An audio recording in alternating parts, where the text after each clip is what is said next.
नमस्कार दोस्तों, कैसे हैं आप लोग। आशा करता हूँ कि आप लोगों की प्रिपरेशन एकदम सही चल रही होगी।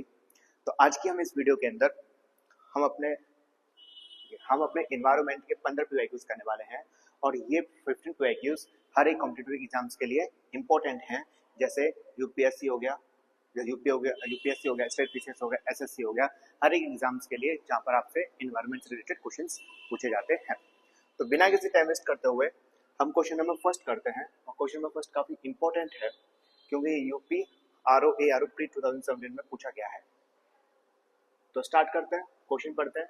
Match list one with the list second and select the correct answer from the code given below. List one के अंदर नेशनल पार्क है और लिस्ट सेकंड के अंदर स्टेट है, तो आपको बताना है कौन सा नेशनल पार्क किस स्टेट में लोकेटेड है। तो पहला है इंटान की, आपके पास 4 ऑप्शन है, झारखंड, तमिलनाडु, नागालैंड या मणिपुर। तो आपको ये ध्यान रखना है इंटान की कहाँ पर है, नागालैंड में। फिर दूसरा है बेटला। बेटला अब आपके पास ऑप्शन 3 है, झारखंड, तमिलनाडु और मणिपुर। तो आपको ये याद रखना है बेटला कहाँ पर है, बेटला है झारखंड में। सिरोही आपके पास ऑप्शन बचे 2, तमिलनाडु और मणिपुर। तो सिरोही है मणिपुर में, ठीक है। फिर लास्ट है गुंडी। तो गुंडी नेशनल पार्क कहाँ पर है, गुंडी है तमिलनाडु, ठीक है। तो इसको मैं रेज करता हूँ, फिर से हम पढ़ते हैं। इंटान की कहाँ पर है, इंटान की है नागालैंड, मतलब ए का थ्री ऑप्शन सी और डी में से कोई एक हो सकता है, और बी और ए और बी तो कट जाता है, ठीक है। सी और डी में से कोई एक हो सकता है। फिर बेडला का हमको बताया था, बेडला है झारखंड, बी का 1, तो बी का 1 option number C is the correct answer, ठीक है। फिर इसके बाद आगे पढ़ लेते हैं। सिरोही है आपका मणिपुर में और गुंडी कहाँ पर है, तमिलनाडु के अंदर। अब देखिए क्या यही क्वेश्चन पूछे जाएंगे रिलेटेड टू नेशनल पार्क? नहीं, ऐसा नहीं है। अब मैं आपको डिटेल में पढ़ाने वाला हूँ कि नेशनल पार्क क्या होते हैं, इससे सबसे किस टाइप से क्वेश्चंस पूछे जाते हैं, नेशनल पार्क से रिलेटेड कैसे क्वेश्चंस पूछे जाते हैं। तो पहले मैं आपको नेशनल पार्क, ठीक है, इंपॉर्टेंट है, बहुत सारे क्वेश्चंस पूछे गए हैं। सबसे पहले ये बताओ कि आखिर कितने नेशनल पार्क है, टोटल नेशनल पार्क कितने हैं, टोटल नेशनल पार्क कितने हैं प्रेजेंट में इंडिया में, टोटल नेशनल पार्क कितने हैं? तो आप बोलोगे 107, ठीक है। फिर दूसरा क्वेश्चन कैसे पूछा जाता है कि फर्स्ट या फिर ओल्डेस्ट, इंडिया का पहला या सबसे पुराना नेशनल पार्क कौन सा है, ठीक है। तो इसका आंसर क्या होगा, इसका सही आंसर होगा जिम कॉर्बेट। काफी इंपॉर्टेंट क्वेश्चन है, ठीक है। तो फर्स्ट और लास्ट आपसे ये पूछा जा सकता है कि फर्स्ट नेशनल पार्क कौन सा है या ओल्डेस्ट नेशनल पार्क कौन सा है। तो आपको याद रखना है जिम कॉर्बेट कब खुला था, 1936। इसको याद मत करो, आपकी इच्छा है, लेकिन कहाँ पर है ये इंपॉर्टेंट है। तो ये कहाँ पर है, ये है उत्तराखंड में, ठीक है। नेक्स्ट पॉइंट क्या हो सकता है कि सबसे बड़ा लार्जेस्ट नेशनल पार्क, तो सबसे बड़ा नेशनल पार्क कौन सा है, ये बहुत अच्छा क्वेश्चन है, बार बार पूछा जाता है कि सबसे बड़ा, इंडिया का सबसे बड़ा लार्जेस्ट नेशनल पार्क कौन सा है। तो आपको याद रखना है लार्जेस्ट नेशनल पार्क है हेमिस, HEMIS, ठीक है। हेमिस कहाँ पर है, आप बोलोगे लद्दाख। सबसे बड़ा पूछा गया है तो सबसे स्मॉलेस्ट भी पूछा गया होगा, ठीक है। सबसे छोटा स्मॉलेस्ट नेशनल पार्क, हम इंडिया की बात कर रहे हैं, ठीक है। इंडिया के अंदर स्मॉलेस्ट नेशनल पार्क कौन सा है, तो आप बोलोगे south button, SOUTH, south button. South button कहाँ पर लोकेटेड है, ध्यान रखना अंडमान निकोबार आइलैंड, ठीक है। ये सब हो गया, ठीक है। अब मुझे एक बात बताओ, कौन सा ऐसा स्टेट है जहां पर हैविंग मैक्सिमम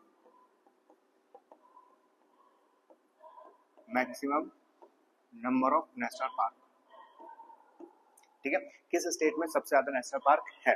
तो इंपॉर्टेंट क्वेश्चन है, पूछा गया है एक बार, क्या है, मध्य प्रदेश, ठीक है, MP। फिर पूछा जाता है ऐसा कौन सा स्टेट है जिसके पास हैविंग नो नेशनल पार्क, जिसके पास एक भी नेशनल पार्क नहीं है, किस स्टेट में एक भी नेशनल पार्क प्रेजेंट नहीं है। तो आपको यही याद रखना है, इसका आंसर होगा पंजाब। क्या आंसर है इसका, पंजाब, ठीक है। तो ये सारे के सारे इंपॉर्टेंट थे। एक और क्वेश्चन है और वो काफी बार पूछा गया, बहुत बार पूछा गया, ठीक है। इसको मैं अब यहाँ पर लिख देता हूँ ताकि समझ में आ सके।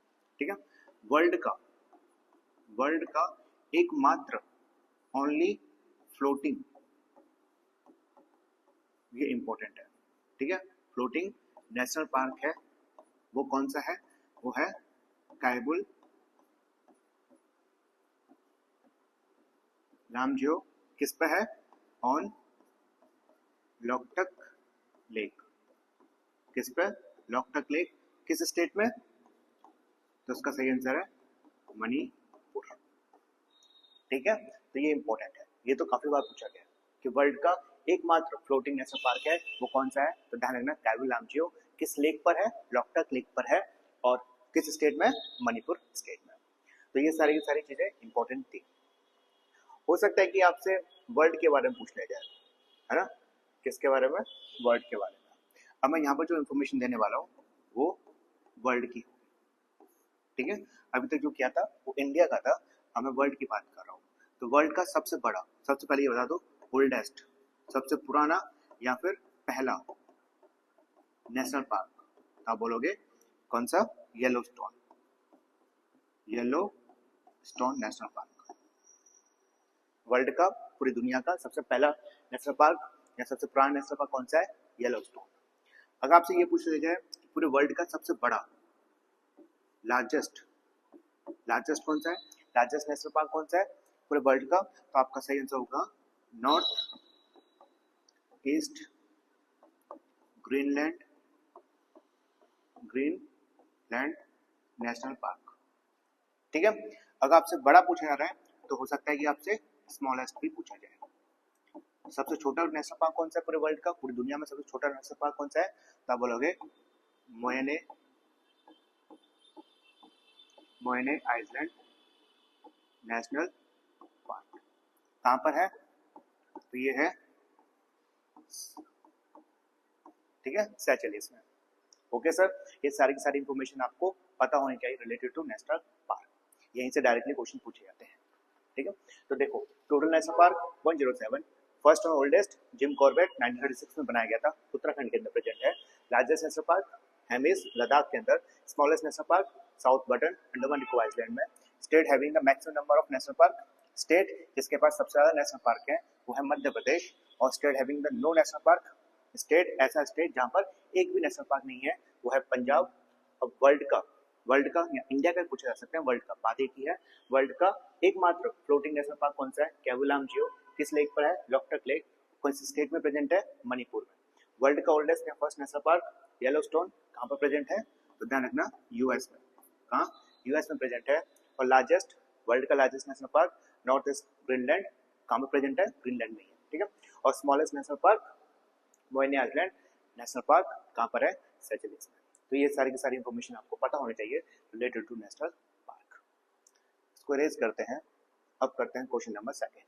क्वेश्चन नंबर सेकंड काफी इंपॉर्टेंट है क्योंकि आरएस आरटीएस और आईएएस प्री में 2010 में पूछा जा चुका है। ठीक है, आरएस में और आईएएस में पूछा गया।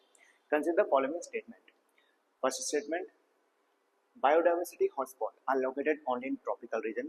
ठीक है, India has 4 biodiversity hotspots, that's mean eastern Himalaya, western Himalaya, eastern Ghat और अंडमान निकोबार आइलैंड। ठीक है, आप लोग करो, पढ़ लिया होगा आपने। ठीक है, और आपने इसके आंसर भी सोच लिया होगा। अब मैं यहाँ पर आपको छोटी सी इंफॉर्मेशन देना चाहता हूँ बायो डाइवर्सिटी हॉटस्पॉट से रिलेटेड। ठीक है, बायोडाइवर्सिटी हॉटस्पॉट से रिलेटेड मैं आपको कुछ इंफॉर्मेशन दूंगा और ये इंफॉर्मेशन काफी इंपॉर्टेंट होगी और आपको पता होना चाहिए, आप चाहे तो लिख सकते हो उसको। बायोडाइवर्सिटी हॉटस्पॉट, ठीक है, पहले ये बताओ टोटल कितना है, टोटल बायोडाइवर्सिटी हॉटस्पॉट। मैं टोटल BH बोलूंगा, क्या बोलूंगा, BH मतलब बायोडाइवर्सिटी हॉटस्पॉट। टोटल कितने हैं, 36 है। अच्छा, ये बायोडाइवर्सिटी हॉटस्पॉट का जो कंसेप्ट, जो क्या है कंसेप्ट है, वो किसके द्वारा दिया गया है, गिवन बाय, तो ध्यान रखना नॉर्मन मेयर्स के द्वारा। ठीक है, नॉर्मन मेयर्स के द्वारा बायोडाइवर्सिटी हॉटस्पॉट का कंसेप्ट दिया गया है। अब मैं वर्ल्ड का मैप बनाने वाला हूँ, ठीक है, वर्ल्ड मैप बनाने वाला हूँ, उसमें मैं बताऊंगा कि बायोडाइवर्सिटी हॉटस्पॉट कहाँ कहाँ पर लोकेटेड है, ठीक है। आप लोगों को भी ये मैप, इंडिया का मैप और वर्ल्ड का मैप आना चाहिए। अगर आप स्पेशली आईएएस की या फिर उसकी तैयारी कर रहे हो, यूपी पीसीएस की या किसी भी स्टेट की पीसीएस की, तो आपको ये वर्ल्ड मैप आना ही चाहिए, ठीक है, रफली रफली तो आना ही चाहिए।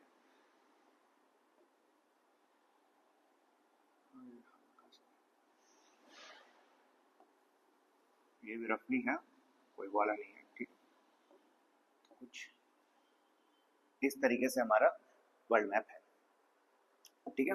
अब मैं आपको ये बताने वाला हूँ कि जो बायोडाइवर्सिटी हॉटस्पॉट है वो कहाँ कहाँ पर प्रेजेंट है, ठीक है, रफली रफली आपको याद होना चाहिए। यहाँ पर इस वाले एरिया में, ठीक है, इस वाले एरिया में यहाँ पर मेडिटेरियन सी के आसपास, यहाँ पर, यहाँ पर, यहाँ पर, यहाँ पर,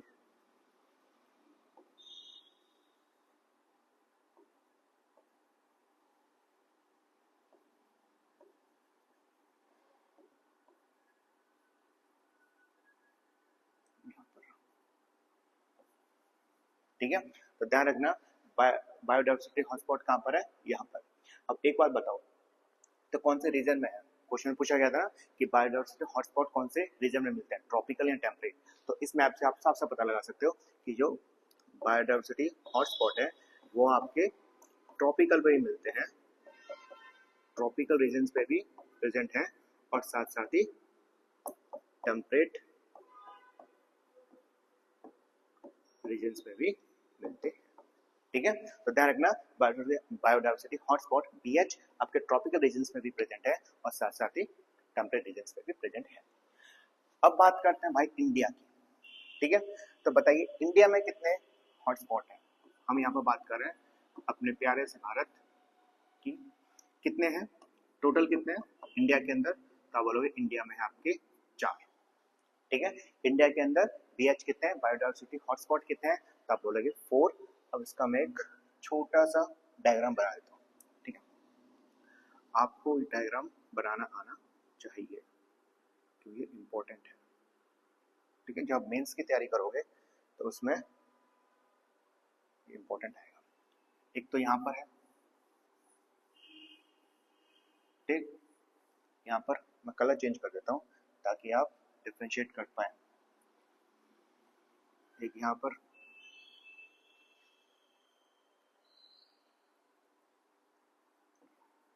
इस वाले एरिया में, और कौन सा कलर लूँ, हाँ, और यहाँ पर, ठीक है। मैंने आपको क्या बताया कि जो बायोडाइवर्सिटी हॉटस्पॉट है इंडिया के अंदर वो कितने हैं, 4 हैं। अब मैं उसके एक एक करके नाम लिखूंगा। नाम किससे लिखा जाए, नाम लिखा जाए इससे, ठीक है। तो देखो ये वाला रीजन हमारा बोला जाता है हिमालय, पहला क्या नाम हो गया, हिमालय। और ध्यान रखना है इसमें हिमालय 2, एक है वेस्टर्न हिमालय, वेस्टर्न हिमालय, और दूसरा क्या है आपका ईस्टर्न हिमालय। एक क्या है वेस्टर्न एन आएगा, है ना, वेस्टर्न हिमालय, एक है ईस्टर्न हिमालय।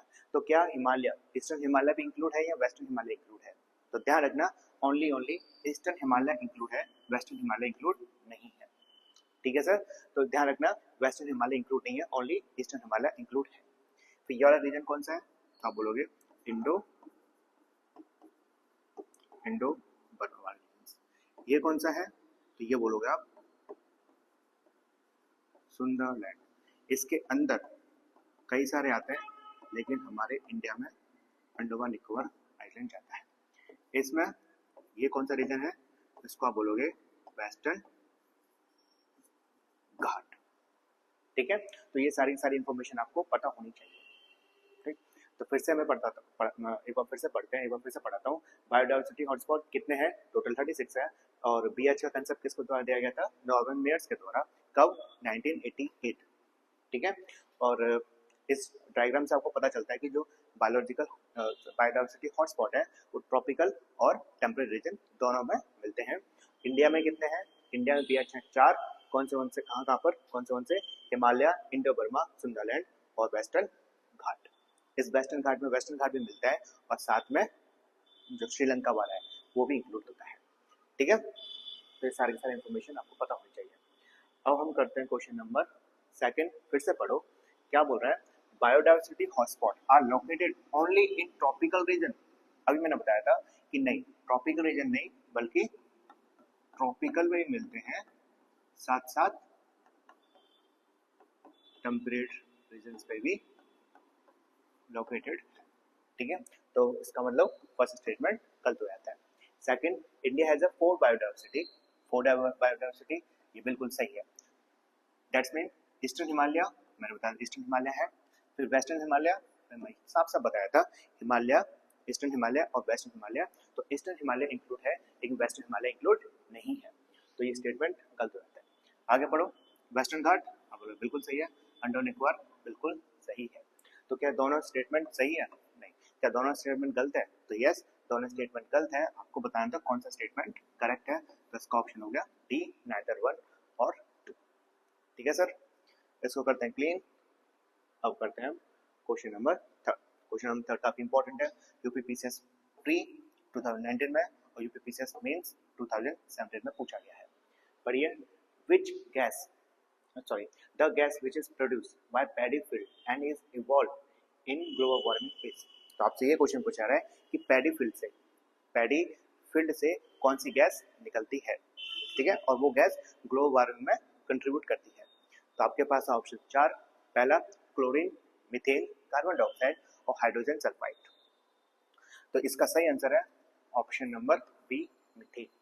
अगर मैं इस क्वेश्चन को थोड़ा सा चेंज कर दूं, पैडी फील्ड को काट दूं, किसको काट दूं, पैडी फील्ड को काट दूं और यहाँ पर लिख दूं काउ डंग। ठीक है, गोबर, सिंपल सी बात है। तो the gas which is produced by cow dung and is evolving global warming is, अब भी इसका आंसर क्या होगा, मीथेन होगा। ठीक है, तो क्वेश्चन में पैडी फील्ड भी पूछा जा सकता है या फिर काउ डंग भी पूछा जा सकता है। तो आपको याद रखना है मीथेन। अच्छा, मीथेन का फॉर्मूला क्या होता है, केमिकल फॉर्मूला, तो CH4। ठीक है, अब करते हैं question number fourth, UPPCS pre में। अच्छा, ये भी पूछा गया तो 2019 में और 2020 के अंदर लगातार पूछा गया। Arrange the following events in the chronological order of their commencement and select the correct answer from the code given below. ठीक है, तो wild life protection act, biological diversity act, project tiger और प्रोजेक्ट एलिफेंट। ये question काफी important है। क्यों important है? क्योंकि बार बार क्वेश्चन पूछे जाते हैं, खासकर क्रोनोलॉजिकल ऑर्डर में अरेंज करने के लिए। तो ऐसे क्वेश्चन को याद करने के लिए आपके पास डेट याद होनी चाहिए। क्या याद होनी चाहिए? आपके पास डेट होनी चाहिए। तो पहले करते हैं वाइल्ड लाइफ प्रोटेक्शन एक्ट। तो वाइल्ड लाइफ प्रोटेक्शन एक्ट कब आया था, ये याद रखिएगा, यह है 1972। बायोलॉजिकल डाइवर्सिटी एक्ट यह है आपका 2002 में। प्रोजेक्ट टाइगर कब आया है? प्रोजेक्ट टाइगर आया है आपका 1973 में। प्रोजेक्ट एलिफेंट यह है 1992 में। तो सबसे पहले क्या आएगा? सबसे पहले आएगा, हम इसको आप ऑर्डर में अरेंज कर रहे हैं क्रोनोलॉजिकल ऑर्डर में, तो पहला आएगा फर्स्ट, फिर ये, फिर आएगा आपका पास थर्ड, फिर क्या आएगा, फिर आएगा फर्स्ट, फोर्थ, फिर क्या आएगा सेकंड। तो 1 3 4 2 1 3 4 2 ऑप्शन नंबर बी। ठीक है, एक बात बताओ, क्या आप एग्जाम में इतने याद करके जाओगे? नहीं ना, कई सारे एक्ट्स हैं, उन सभी को हमको याद करना होगा। तो सबसे पहला मैं करवाता हूं, prevention of cruelty to animal. ठीक है, ये कब आया है? इसको याद रखिएगा, ये आया 1960 के अंदर। ठीक, दूसरा एक्ट क्या याद करना है आपको? Environment protection act. Environment protection कब आया है? 1972 में। फिर द वाटर एक्ट काफी बार पूछा गया है, ध्यान रखना है। वाटर एक्ट कब आया है? 1974 में। फिर एक और पूछा जाता है, air act, the air act. Air act कब आया है? तो आप बोलोगे 1981 में। एक और आया है इन्वायरमेंट प्रोटेक्शन एक्ट, ये भी काफी बार पूछा गया है। एनवायरमेंट प्रोटेक्शन एक्ट ध्यान रखना 1986 में, ठीक है। एक और पूछा गया है नेशनल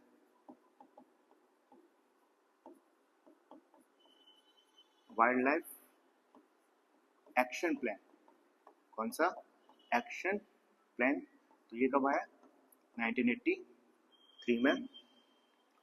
और कुछ एक और पूछा गया है NGT national green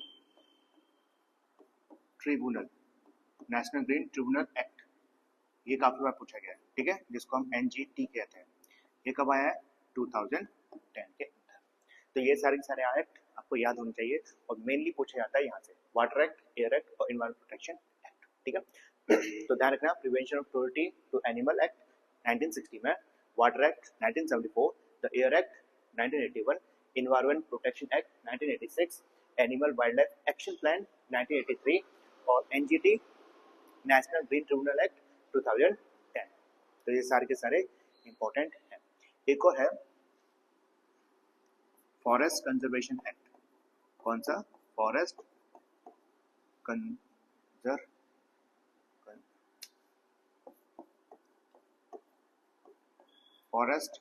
conservation act, ये कब आया 1980 के अंदर, ठीक है। तो ये सारे के सारे एक्ट आपको याद होने चाहिए। ये सारे के सारे एक्ट काफी इंपॉर्टेंट है और डायरेक्टली आपके एग्जाम से पूछा जाता है इसी तरीके से, क्रोनोलॉजिकल ऑर्डर में आप अरेंज कीजिए, ठीक है। ये सारे के सारे एक्ट याद होने चाहिए। अब बात करते हैं हम प्रोजेक्ट्स की, ठीक है। किसकी बात कर रहे हैं? अब प्रोजेक्ट की बात कर रहे हैं। प्रोजेक्ट्स काफी इंपॉर्टेंट है। क्वेश्चन कैसे फ्रेम होते हैं? सेम क्रोनोलॉजिकल ऑर्डर में अरेंज करने के लिए। तो सबसे पहले प्रोजेक्ट की बात करते हैं हम हंगुल, HANGUL, हंगुल कब आया ये? कब बोलोगे? 1960 में, ठीक है। फिर प्रोजेक्ट गिर कब आया है? 1972 में। फिर उसके बाद प्रोजेक्ट टाइगर, तो प्रोजेक्ट टाइगर कब आया है?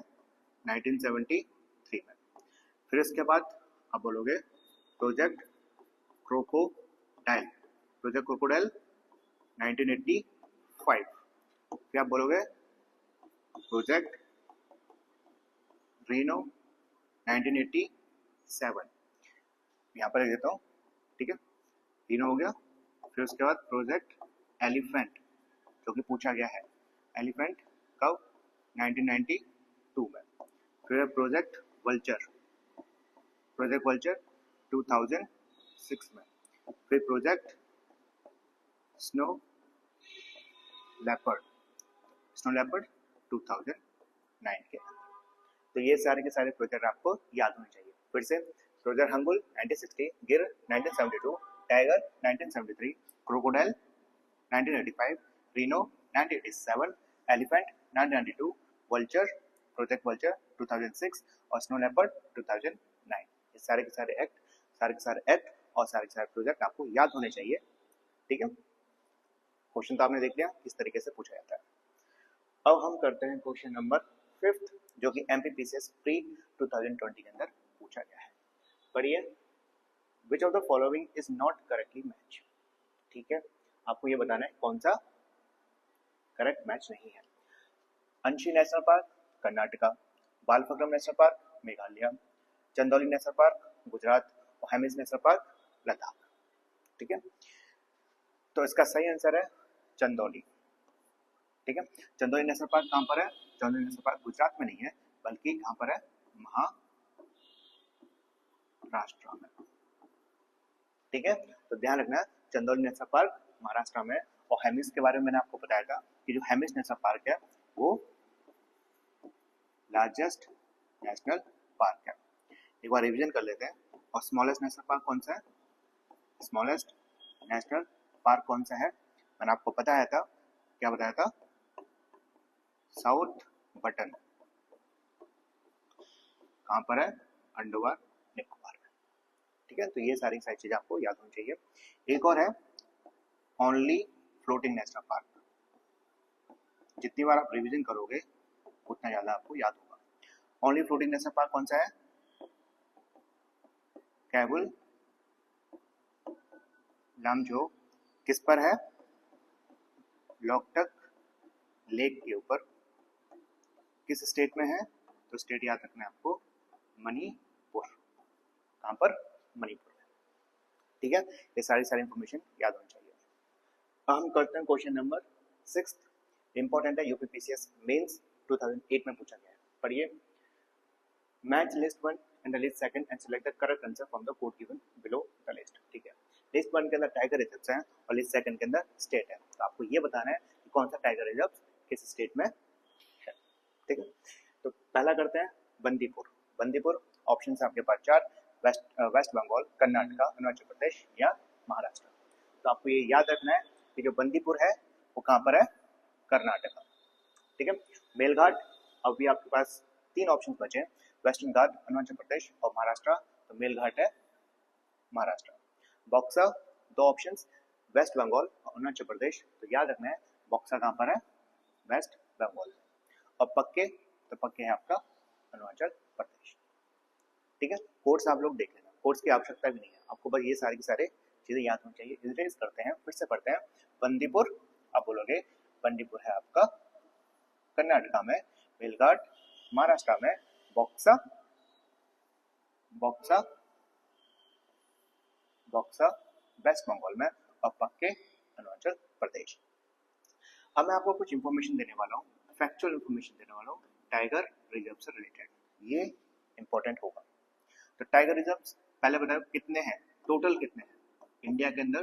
टोटल टाइगर रिजर्व कितने हैं? तो आप बोलोगे 58। टोटल टाइगर रिजर्व 58 है। फिर बात करते हैं हम सबसे बड़ी, लार्जेस्ट टाइगर रिजर्व की। तो सबसे बड़ा टाइगर रिजर्व कौन सा है? ये इंपॉर्टेंट है, पूछा गया एक बार। तो ध्यान रखना, ये है नाग, थोड़ा बड़ा बड़ा लिख देता हूँ, नाग अर्जुन सागर। ठीक है, नागार्जुन सागर। फिर श्री साइलम कहां पर है? अब बताओ। ये है आंध्र प्रदेश और तेलंगाना। ठीक है, तो लार्जेस्ट टाइगर रिजर्व कौन सा है? नागार्जुन सागर श्रीशैलम, आंध्र प्रदेश, तेलंगाना में। अगर आपसे ये पूछा जाए कि स्मॉलेस्ट कौन सा है, स्मॉलेस्ट टाइगर रिजर्व, तो स्मॉलेस्ट कौन सा है? तो आपको ये भी याद रखना है कि जो स्मॉलेस्ट है वो कौन सा है? Bore tiger reserve. Bore tiger reserve कहां पर? तो ये है आपका महाराष्ट्र में। कहां पर है बोर टाइगर रिजर्व? कहां पर है? महाराष्ट्र में मिलता है। अगर आपसे ये पूछ लिया जाए कि फर्स्ट कौन सा, फर्स्ट या फिर ओल्डेस्ट टाइगर रिजर्व कौन सा है, तो आप क्या आंसर होगा? तो आपका आंसर होना चाहिए नीलगिरी। सॉरी, नीलगिरी नहीं है, माफ करो, वो है आपका जिम कॉर्बेट। क्या है आपका? Jim Corbett. कब बनाया गया था? ये बनाया गया था 1973-1974 में। जैसे प्रोजेक्ट टाइगर आया था, प्रोजेक्ट टाइगर कब आया था? 1973। तो उसी प्रोजेक्ट टाइगर के अकॉर्डिंग हमारे टाइगर रिजर्व को बनाया गया था। तो जिम कॉर्बेट 1973, और कहां पर है? ये आपका उत्तराखंड। ठीक है, तो ये सारी इंफॉर्मेशन पता होनी चाहिए। टोटल टाइगर रिजर्व 58 हैं। लार्जेस्ट कौन सा है? नागार्जुन सागर श्रीशैलम, आंध्र प्रदेश और तेलंगाना में। स्मॉलेस्ट कौन सा है? बोर टाइगर रिजर्व, महाराष्ट्र में। और first oldest Jim Corbett 1973, Uttarakhand. और ध्यान रखना, जो जिम कॉर्बेट है वही हमारा फर्स्ट नेशनल पार्क है। ठीक है, अब स्टार्ट करते हैं क्वेश्चन नंबर 7। काफी बार पूछा गया है यूपीपीसीएस। ठीक है, आप देख सकते हो, पढ़ो। National environment engineering research institute is situated at. तो आपको बताना है नेरी। ठीक है, national environment engineering research institute कहाँ पर लोकेटेड है? तो ऑप्शन है आपके पास 4। पहला है बेंगलुरु, हैदराबाद, नागपुर या न्यू दिल्ली? तो इसका सही आंसर है नागपुर। नागपुर कहाँ पर? महाराष्ट्र। ठीक, ध्यान रखना इसका। अब करते हैं क्वेश्चन नंबर 8। अच्छा क्वेश्चन है, यूपी पीसीएस प्री 2020 में पूछा गया है। क्या है? Which of the following are impact of the global warming? देखिए, जो ग्लोबल वार्मिंग है ये है आपका टॉपिक मेंस का। किसका है? मेंस का टॉपिक है। आपको सब पता होना चाहिए कि जो ग्लोबल वार्मिंग होता है उसके क्या नेगेटिव कॉन्सिक्वेंसेस है। पहला, ग्लोबल वार्मिंग होती क्या है, सारी इंफॉर्मेशन पता होनी चाहिए, खासकर नेगेटिव कॉन्सिक्वेंसेस की, कि नेगेटिव क्या इम्पैक्ट पड़ रहा है इन्वायरमेंट पे, अपनी दुनिया पर नेगेटिव इम्पैक्ट क्या पड़ रहा है ग्लोबल वार्मिंग का, और ग्लोबल वार्मिंग किसके वजह से हो रही है, इसके कॉजेस भी पूछे जाते हैं। खासकर ये मेंस का टॉपिक है। तो स्टार्ट करते हैं। यहाँ पर पूछा जा रहा है कि ग्लोबल वार्मिंग के कौन से इम्पैक्ट्स पड़ रहा है। 4 ऑप्शन है आपके पास। पहला है rising sea level, melting of glacier, spread of diseases और ब्लीचिंग ऑफ कोरल रीफ्स। तो आपको बताना है कौन से ग्लोबल वार्मिंग के इम्पैक्ट्स हैं। 1 2 3, 2 3 या 1 3 4 या 1 2 3 4। तो इसका सही आंसर है ऑप्शन नंबर डी। ठीक है, ग्लोबल वार्मिंग मतलब, ग्लोबल मतलब अर्थ, ग्लोबल मतलब क्या था? अर्थ, एनवायरमेंट, एनवायरमेंट का जो टेम्परेचर है, अर्थ का जो टेम्परेचर है वो धीरे धीरे बढ़ रहा है। तो टेम्परेचर जब बढ़ेगा अर्थ का तो उससे क्या क्या नेगेटिव इम्पैक्ट पड़ेगा? तो ध्यान रखना, सी लेवल है वो राइज करेगा। ठीक, जो ग्लेशियर्स है, ठीक है, वो क्या करेंगे? मेल्टिंग करेंगे, डिसीज का स्प्रेडेशन होगा, और कोरल रीफ का क्या होगा? ब्लीचिंग होगा, या कोरल रीफ मरेंगे, डेथ होगी। ठीक है, तो ऑल आर करेक्ट। अब बात करते हैं क्वेश्चन नंबर 9 की। यूपी पीसीएस प्री 2017 में पूछा गया है। पढ़िए, which one of the following is correctly match? ठीक है, आपको बताना है कि कौन सा मैच करेक्ट नहीं है। तो पॉल्यूटेंट डिसीज और कॉस्ट, मर्करी से मीनामाटा डिसीज होती है, कैडमियम से itai itai disease, nitrate ion blue baby syndromes और फ्लोराइड आयन इंडाइजेशन। तो आपको बताना है कौन सा पॉल्यूटेंट अगर हम कंज्यूम करें, कौन सा पॉल्यूटेंट अगर हमने कंज्यूम किया, अपनी बॉडी के अंदर इंजेक्ट किया, तो उससे कौन सी बीमारी हो सकती है। तो मर्करी, आप बोलोगे मीनामाटा, यस, ये स्टेटमेंट एकदम सही है। कैडमियम्स, ध्यान रखना इटाइटाई होता है इससे। Nitrate ion blue baby syndrome, ये भी बिल्कुल सही है। फ्लोराइड आयन इंडाइजेशन, नहीं। अब अगर आप फ्लोराइड आयन को आपने कंज्यूम किया तो आपको एक डिसीज होगी जिसका नाम है डेंटल फ्लोरोसिस। क्या होगी?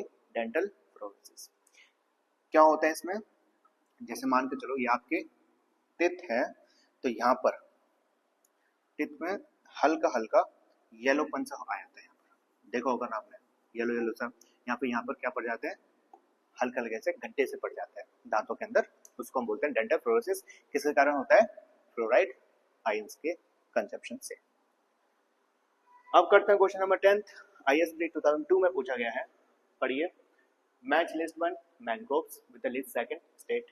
तो लिस्ट 1 के अंदर मैंग्रोव दे रखे हैं और लिस्ट सेकंड के अंदर स्टेट दे रखे हैं। तो आपको ये बताना है कि कौन सा मैंग्रोव किस स्टेट में लोकेटेड है। तो पहला है अचरा रत्नागिरी, दूसरा है कोंडापुर, तीसरा है पिछावरम, चौथा है वेम्बा। तो ये काफी इंपॉर्टेंट होते हैं मैंग्रोव्स। आप लोगों ने मेंस में पढ़ रखा होगा, अपने क्वेश्चंस में पढ़ रखा होगा।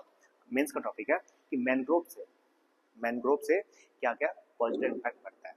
जो उसका हिंडरलैंड है, जो उसका मैनग्रोव के पीछे वाला एरिया है, उसको क्या क्या पॉजिटिव इम्पैक्ट देखने के लिए मिलते हैं मैनग्रोव से। ठीक है, तो मैनग्रोव काफी इंपॉर्टेंट टॉपिक है खासकर मेंस के लिए। तो सबसे पहला है अचरा रत्नागिरी। तो आपके पास ऑप्शन है 4, कर्नाटका, केरला, आंध्र प्रदेश, महाराष्ट्र या तमिलनाडु। तो आपको याद रखना है अचरा रत्नागिरी महाराष्ट्र में। कहाँ पर? महाराष्ट्र। दूसरा है कोंडापुर, तो कोंडापुर है कर्नाटका।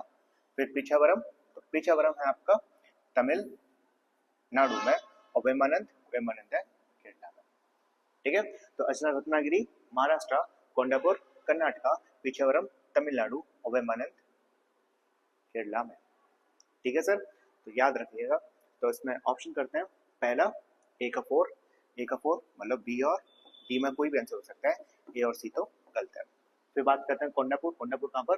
कर्नाटका में, मतलब बी का 1 ऑप्शन, सॉरी बी का 1 मतलब ऑप्शन नंबर डी गलत है ना, वही तो हो ही सकता है। 4152। ठीक है sir, option number D is the correct answer. अब हम करते हैं क्वेश्चन नंबर 11। आप देख सकते हो कितनी बार पूछा गया है, एमपी पीसीएस आरएस, एमपी में, यूपी में, उत्तराखंड में काफी बार पूछा गया। ठीक है, पढ़ो। In the acid rain the rain water and snow is contaminated by which of the following pollutant. तो यहाँ पर सिंपल सी बात है, ये पूछा जा रहा है कि एसिड रेन किसके द्वारा होती है। सिंपल सी बात है कि पानी के अंदर कौन से पॉल्यूटेंट चले जाए तो वो एसिड रेन मानी जाती है। ठीक है, तो ऑप्शन आपके पास 4, sulphur dioxide, nitrogen oxide, carbon dioxide या फिर मीथेन। तो इसका सही आंसर है सल्फर डाइऑक्साइड और नाइट्रोजन ऑक्साइड, मतलब 1 और 2, ऑप्शन नंबर बी। अब मैं आपको थोड़ी सी इंफॉर्मेशन बता देता हूँ एसिड रेन से रिलेटेड। एसिड रेन से रिलेटेड एक बार बताओ, एसिड रेन का जो पीएच वैल्यू होती है वो कितनी होती है? पीएच वैल्यू, तो ध्यान रखना पीएच वैल्यू बिलो 5.6, 5.6 से पीएच वैल्यू क्या होगी? कम होगी, इसलिए वो एसिडिक माना जाता है। दूसरा, कंसेप्ट किसके द्वारा दिया गया था? ये पूछा गया है कई बार, कंसेप्ट गिवन बाय किसके द्वारा दिया गया है? तो ध्यान रखिएगा कंसेप्ट जो देने वाले व्यक्ति हैं वो है रॉबर्ट एंगस स्मिथ। ठीक है, रॉबर्ट एंगस स्मिथ के द्वारा एसिड रेन का कंसेप्ट दिया गया था। और कौन से पॉल्यूटेंट है? तो पॉल्यूटेंट मैंने आपको बता दिया, सल्फर डाइऑक्साइड और नाइट्रोजन ऑक्साइड। ठीक है, तो ये इंपॉर्टेंट है, यहाँ से पूछा गया है, ये भी पूछा गया है और ये भी पूछा गया है। जो भी मैं आपको इन्फॉर्मेशन दे रहा हूँ ना, तो ये समझ लीजिए वो 100% पूछी गई है। अगर आपके एक एग्जाम में नहीं पूछी जा रही तो दूसरे एग्जाम में 100% पूछी जाएगी, इसकी मैं गारंटी दे सकता हूँ। ठीक है सर, अब करते हैं क्वेश्चन नंबर 12। काफी बार पूछा गया है, छत्तीसगढ़ में, झारखंड में और यूपी यूडी एलडी के अंदर पूछा गया है। पढ़िए, consider the following statement related to ecosystem. First statement, तो आपको ये बताना है, आपके पास 4 स्टेटमेंट है, तो आपको ये बताना कौन सा स्टेटमेंट करेक्ट है। तो पहला स्टेटमेंट पढ़ते हैं, the term ecosystem was first used by A G Tansley. तो जो टर्म है इकोसिस्टम का वो किसके द्वारा दिया गया है? एजी ट्रांसले के द्वारा। आप बोलोगे यस, ये स्टेटमेंट एकदम सही है। ठीक है, सेकंड क्या बोल रहा है, those organisms which produce their food themselves are term as autotrophs. तो ये स्टेटमेंट एक भी सही है। आपने पढ़ रखा होगा कि जो ऑटोट्रॉप्स क्या होते हैं, ऑटोट्रॉप्स ग्रीन प्लांट्स को कहते हैं। ऑटोट्रॉप्स वो ऐसे ऑर्गेनिजम्स होते हैं, वो एनिमल्स होते हैं या वो प्लांट होते हैं जो अपना खाना स्वयं बनाते हैं। ठीक है, तो मेनली ऑटोट्रॉप्स किसको बोला जाता है? मेनली ऑटोट्रॉप्स बोला जाता है ग्रीन प्लांट्स को। ठीक है, किसको? ग्रीन प्लांट्स को। तो जो ग्रीन प्लांट्स होते हैं, ऑटोट्रॉप्स होते हैं, वो अपना खाना स्वयं बनाते हैं through the process of photosynthesis. आपने फोटोसिंथेसिस प्रोसेस पढ़ रखी होगी, उसके कारण ग्रीन प्लांट्स हैं वो अपना खाना बनाते हैं। थर्ड पढ़ते हैं, the consumers consume their food through the process of photosynthesis. ये स्टेटमेंट एकदम गलत है। तो मैंने अभी बताया था कि जो फोटोसिंथेसिस होती है, फोटोसिंथेसिस क्या होती है? एक प्रोसेस होती है जिसमें ग्रीन प्लांट्स अपना मेक फूड है ना, मेक फूड। फोटोसिंथेसिस एक ऐसी प्रोसेस होती है जिसमें ऑटोट्रॉप्स या फिर ग्रीन प्लांट्स अपना खाना बनाते हैं in the presence of sunlight, water and एक कौन सा पिगमेंट है यार, एक पिगमेंट है, याद नहीं आ रहा मेरे को, सी से नाम है, क्लोरोप्लास्ट। ठीक है, किस किस के प्रेजेंस में क्या क्या चाहिए उनको? एक तो चाहिए सनलाइट, दूसरा वाटर, तीसरा क्लोरोप्लास्ट। ठीक है, और क्या देते हैं वो लोग, क्या कंज्यूम करते हैं और क्या देते हैं? तो वो लेते हैं, क्या लेते हैं? कार्बन डाइऑक्साइड लेते हैं, और क्या देते हैं? वो देते हैं ऑक्सीजन। आपने लीव्स पढ़ रखे होंगे, क्लास 10th का ये स्टोमेटा पढ़ रखा होगा। ठीक है, अब मैं क्लास 10th में नहीं जा रहा, छोड़ो। फोटोसिंथेसिस समझ में आ गया ना? फोटोसिंथेसिस एक ऐसा प्रोसेस होता है जिससे प्लांट्स अपना खाना बनाते हैं। ठीक है, तो ये स्टेटमेंट गलत हो जाता है। Fourth follow, decomposers convert inorganic matter into organic matter. ये स्टेटमेंट भी एकदम गलत है, क्यों? ये डिकम्पोजर्स होते हैं। अच्छा, एक और बताओ, डिकम्पोजर्स में कौन कौन आता है? मेनली कौन कौन आता है? तो यहाँ पर बहुत बार पूछा गया है, बैक्टीरिया और फंगस। ठीक है, तो बैक्टीरिया फंगस की बात चल रही है। तो जो डिकम्पोजर्स होते हैं वो ऑर्गेनिक मैटर को, किसको, ऑर्गेनिक मैटर को क्या करते हैं, कन्वर्ट करते हैं किसमें, इन ऑर्गेनिक मैटर। ठीक है, तो ध्यान रखना जो डिकम्पोजर्स हैं वो ऑर्गेनिक मैटर को इनऑर्गेनिक मैटर में कन्वर्ट करते हैं, या दूसरी तरीके से बोला जाए तो जो कॉम्प्लेक्स मैटर है उसको सिंपल मैटर में चेंज किया जाता है। ठीक है, कॉम्प्लेक्स को किसमें, सिंपल। तो थर्ड एंड फोर्थ तो गलत हो गया, तो आपके पास है 1 और 2, तो मतलब option number A is the correct answer. ठीक है, इंपॉर्टेंट था। अब करते हैं क्वेश्चन नंबर 13, जो कि यूपी आरओ एआरओ प्री 2016 में पूछा गया है। Match list 1 and list second, list 1 के अंदर बायोस्फीयर रिजर्व्स है और लिस्ट सेकंड के अंदर स्टेट है। वही क्वेश्चन है कि कौन सा बायोस्फीयर रिजर्व्स किस स्टेट में लोकेटेड है। ठीक है सर, तो ये इंपॉर्टेंट है। कराने से पहले मैं आपको बायोस्फीयर रिजर्व्स के बारे में कुछ बता देता हूँ। टोटल कितने हैं, टोटल है आपके पास 18। ठीक है, फर्स्ट कौन सा है, फर्स्ट या लार्जेस्ट, फर्स्ट या ओल्डेस्ट, पहला या सबसे पुराना, तो ध्यान रखना ये है आपके पास नीलगिरी। नीलगिरी किस किस स्टेट में है, तो ये है आपका तमिलनाडु, 3 स्टेट में ये स्प्रेड है, तमिलनाडु,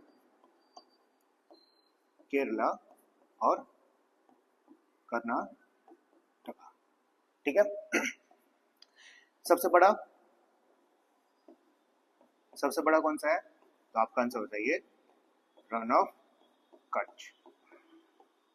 कहां पर है, गुजरात। ठीक है, सबसे स्मॉलेस्ट, सबसे छोटा बायोस्फीयर रिजर्व कौन सा है, तो आपका सही आंसर होना चाहिए दिब्रू साइखोवा। कौन सा, स्मॉलेस्ट दिब्रू साइखोवा। दिब्रू कहां पर है, आसाम में। ठीक है, तो ध्यान रखिएगा बायोस्फीयर रिजर्व्स टोटल कितने हैं, 58। सबसे पहला ओल्डेस्ट नीलगिरी था, और कितने स्टेट्स में लाई करता है ये, 3 स्टेट्स में स्प्रेड है, एक तमिलनाडु, केरला और कर्नाटका में। सबसे बड़ा बायोस्फीयर रिजर्व कौन सा है, रन ऑफ कच्छ, गुजरात में, और सबसे स्मॉलेस्ट दिब्रू साइखोवा कहां पर, आसाम में। ठीक है, इसको करता हूँ इरेज। अब करते हैं क्वेश्चन। तो पहले में बायोस्फीयर रिजर्व है, ओनली सेकंड में स्टेट है, तो बताना है आपको सिमलीपाल कहाँ है, डायरेक्टली बता देता हूँ। सिमलीपाल है आपके पास ओडिशा में। दिहांग देवांग कहाँ पर है, दिहांग देवांग है मेघालय में, दिहांग देवांग मेघालय में, भाई माफ करो यार, दिहांग देवांग है अरुणाचल प्रदेश में। कहाँ पर, अरुणाचल प्रदेश में। नौक्रेक है मेघालय में। ठीक है, और कोल्ड डेजर्ट ये है आपका हिमाचल प्रदेश। ठीक है, एक बार फिर से कर लेते हैं। सिमलीपाल है ओडिशा में, दिहांग देवांग अरुणाचल प्रदेश में, नौक्रेक मेघालय और कोल्ड डेजर्ट हिमाचल प्रदेश। ठीक है, कोड आप लोग देख लेना। अब करते हैं क्वेश्चन नंबर 14। काफी बार पूछा गया, एमपीपीसीएस, यूपीपीसीएस, आरओ और एसएससी सीजीएल के अंदर पूछा गया। पढ़िए, which gas leaked out in the Bhopal gas tragedy, ठीक, Bhopal gas tragedy causing numerous death. कोई बात नहीं, हो जाता है। ठीक है, तो बताइए भोपाल गैस ट्रेजेडी में कौन सी गैस लीक हुई थी और काफी सारे लोग मरे थे। ठीक है, तो ऑप्शन है आपके पास ethyl isocyanide, methyl isocyanide, methyl isochloride और मिथाइल आइसोक्लोरेट। तो इसका सही आंसर है मिथाइल आइसोसाइनाइड। कब हुई थी भोपाल गैस, 1984। ठीक है, कौन सी गैस लीक हुई थी, मिथाइल आइसोसाइनाइड, जिसको हम मिक के नाम से जानते हैं, मिक या माइक कहते हैं, माइक। ठीक है, अच्छा इसका केमिकल फॉर्मूला क्या है, ये इंपॉर्टेंट है, CH3NCO। ठीक है, क्या है, CH3NCO। कब हुई थी, 1984 में हुई थी। कौन सी गैस लीक हुई थी, methyl isocyanide, chemical formula CH3NCO। अब करते हैं क्वेश्चन नंबर 15 और ये लास्ट क्वेश्चन है। यूपी आरओ एआरओ और यूपीपीसीएस प्री में पूछा गया, लेटेस्ट क्वेश्चन है, अच्छा क्वेश्चन होगा। पढ़िए, the amount of energy during the transfer from one trophic level to another in an ecosystem. तो तो पूछा जा रहा है कि जब वन ट्रॉपिक लेवल से दूसरी ट्रॉपिक लेवल पर जाती है एनर्जी तो इंक्रीज होती है, डिक्रीज होती है, रिमेन कांस्टेंट या मे इंक्रीज और डिक्रीज। तो ये क्वेश्चन है किसके ऊपर, ये है 10% रूल के। 10% रूल क्या होता है आप लोगों ने पढ़ा होगा, मैं फिर से बता देता हूँ आपको। जैसे मान के चलो हमारे पास ये क्या है, एनर्जी पैरामीटर है। तो पहला ट्रॉपिक लेवल, दूसरा और ये तीसरा। तो पहले में है प्रोड्यूसर बोला जाता है, इसको क्या बोला जाता है, प्रोड्यूसर्स या ऑटोट्रॉप से बोल सकते हो। दूसरा प्राइमरी कंज्यूमर्स, सेकेंडरी कंज्यूमर्स, ये है टर्सरी कंज्यूमर्स। मैं आपको 10% रूल बता रहा हूँ। अब मान के चलो प्रोड्यूसर ने 10,000 जूल कंज्यूम किए, ठीक है। प्रोड्यूसर ने कितने एनर्जी कंज्यूम करी, कितनी एनर्जी बनाई, जनरेट की 10,000। अब प्रोड्यूसर को किसने खाया, प्राइमरी कंज्यूमर ने खाया। प्राइमरी कंज्यूमर ने किसको कंज्यूम किया, प्रोड्यूसर को, ग्रीन प्लांट्स को, ठीक है। तो कितनी एनर्जी ट्रांसफर होगी, तो यहाँ से कितनी एनर्जी ट्रांसफर होगी, तो इसको प्राइमरी कंज्यूमर को मात्र 1,000 जूल एनर्जी ट्रांसफर होगी, ठीक है। अब मान के चलो प्राइमरी कंज्यूमर को किसके द्वारा खाया गया, सेकेंडरी कंज्यूमर के द्वारा। तो इसके पास एनर्जी पहुंचेगी कितनी, तो वो पहुंचेगी 100 जूल, ठीक है। मान के चलो कि सेकेंडरी कंज्यूमर को किसके द्वारा खाया गया है, टर्सरी कंज्यूमर के द्वारा। तो कितनी एनर्जी पास होगी, इसके पास होगी ओनली 10 जूल, ठीक है। 10,000 जूल थी, फिर उसके बाद जब दूसरे टॉपिक लेवल पे गई तो कितनी एनर्जी बची, 1000, फिर इसके बाद 100, फिर इसके बाद 10 जूल। इसका मतलब ये है कि ओनली एक ट्रॉपिकल लेवल से दूसरे ट्रॉपिक लेवल पर जब एनर्जी जा रही है तो कितना परसेंट जा रही है, ओनली 10% जा रही है। देखो कितना परसेंट गई, 10% गई, कितनी एनर्जी गई, 10%। यही है 10% रूल। 10% रूल मतलब जब एनर्जी फ्लो करेगी one trophic level to another trophic level तो उसका 10% एनर्जी ही ट्रांसफर होगी। कितनी ट्रांसफर होगी, 10% ट्रांसफर होगी, ठीक है सर। ये था, तो इसका सही आंसर क्या है, डिक्रीज होगी। डिक्रीज तो हो रही है, किसके द्वारा दिया गया है, ये इंपॉर्टेंट है। जो कंसेप्ट है वो दिया गया है